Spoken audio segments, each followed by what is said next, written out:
Hi there guys, I'm Nikhil from Notion Hub, and in this video, I'll be showing you the most important tips and tricks for your Realme GT 2 Pro. By the way, I've already posted a dedicated video for the best features for this phone where I've talked about all the features offered by this phone. So definitely check out that video as well. Link will be in the description. Now with that said, first I'll start off with the navigation gestures. On this phone, it's called as swipe gestures from both sides, and once you turn it on, you get some extra options at the bottom. Make sure you enable switch to previous app toggle and vibrate on back navigation toggle. And once you're done, this is how the navigation gestures work. To go home, you can swipe from the bottom of the screen. For recent apps, you can swipe and hold. Now to go back a step, you can swipe from the left side or the right side and it takes back a step.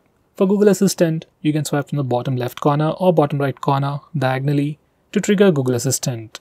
And every time you use these gestures or even the back button, you also get a subtle haptic feedback. Besides that, you can also swipe left or right on the bottom of the screen to quickly switch between applications, just like on iOS. Next, we have a new gesture called icon pull down gesture.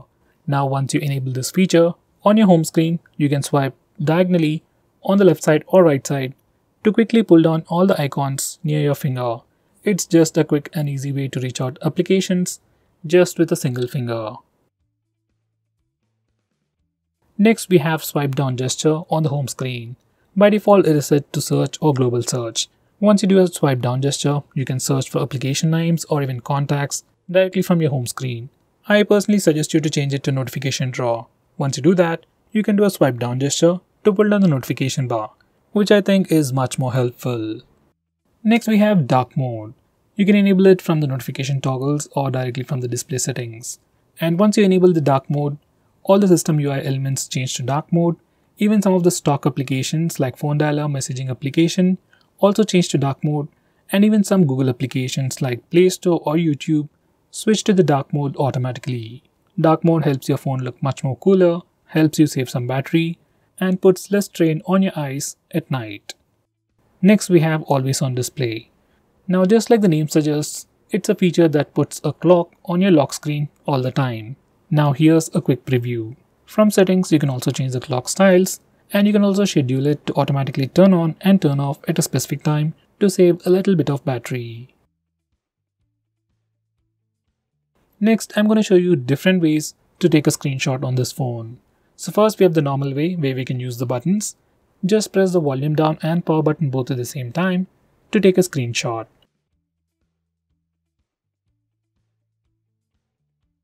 Next, we have 3-finger screenshot gesture. Now this feature is enabled by default. To take a screenshot, you can just swipe down using 3 fingers and your phone will take a screenshot. It's just like pressing the buttons, but instead of pressing the buttons, you just need to swipe down using 3 fingers and your phone will take a screenshot. Personally, this is my favorite way to take a screenshot. Next, I'm going to show you how to take a long screenshot. For that, first take a regular screenshot and then click on the preview. Now select scroll. Now you need to scroll the page, and once you're done, you'll get a long screenshot. Finally, we have partial screenshot. To take a partial screenshot, just place 3 fingers on the screen for a second and then slowly swipe down. Once you do that, you'll get a preview window and then take a partial screenshot. You can also resize this preview window to get an accurate screenshot. Next, I'm going to show you how to disable lock screen magazine, or you might even call it dynamic wallpaper on the lock screen. First, here's a quick preview of the lock screen, and every time you lock your phone or every time you come to the lock screen, we see a different wallpaper. Some people like it, some people don't, especially I personally don't like it. So if you're like me and if you want to disable it, this is how you can disable it from settings. And now, here's the lock screen once again, and no matter how many times you come to the lock screen, we will have a fixed wallpaper. Next, I'm going to show you some camera gestures. First, we have touch. Once you enable this feature, we can take a picture by just touching the preview screen. It works for both the rear camera and even for selfies. Next, we have the palm gesture, which only works for the front camera, and it's great for taking selfies. Just enable it and then show your palm to the front camera, and your phone will take a picture in just 2 seconds. And here's a quick preview of that once again. Next, I'm going to show you how to trigger Google Assistant with the power button. Just enable this toggle. And now press and hold the power button to trigger Google Assistant. If you press and hold the power button longer, we will see the power options. If you are using navigation gestures, this is pretty useful.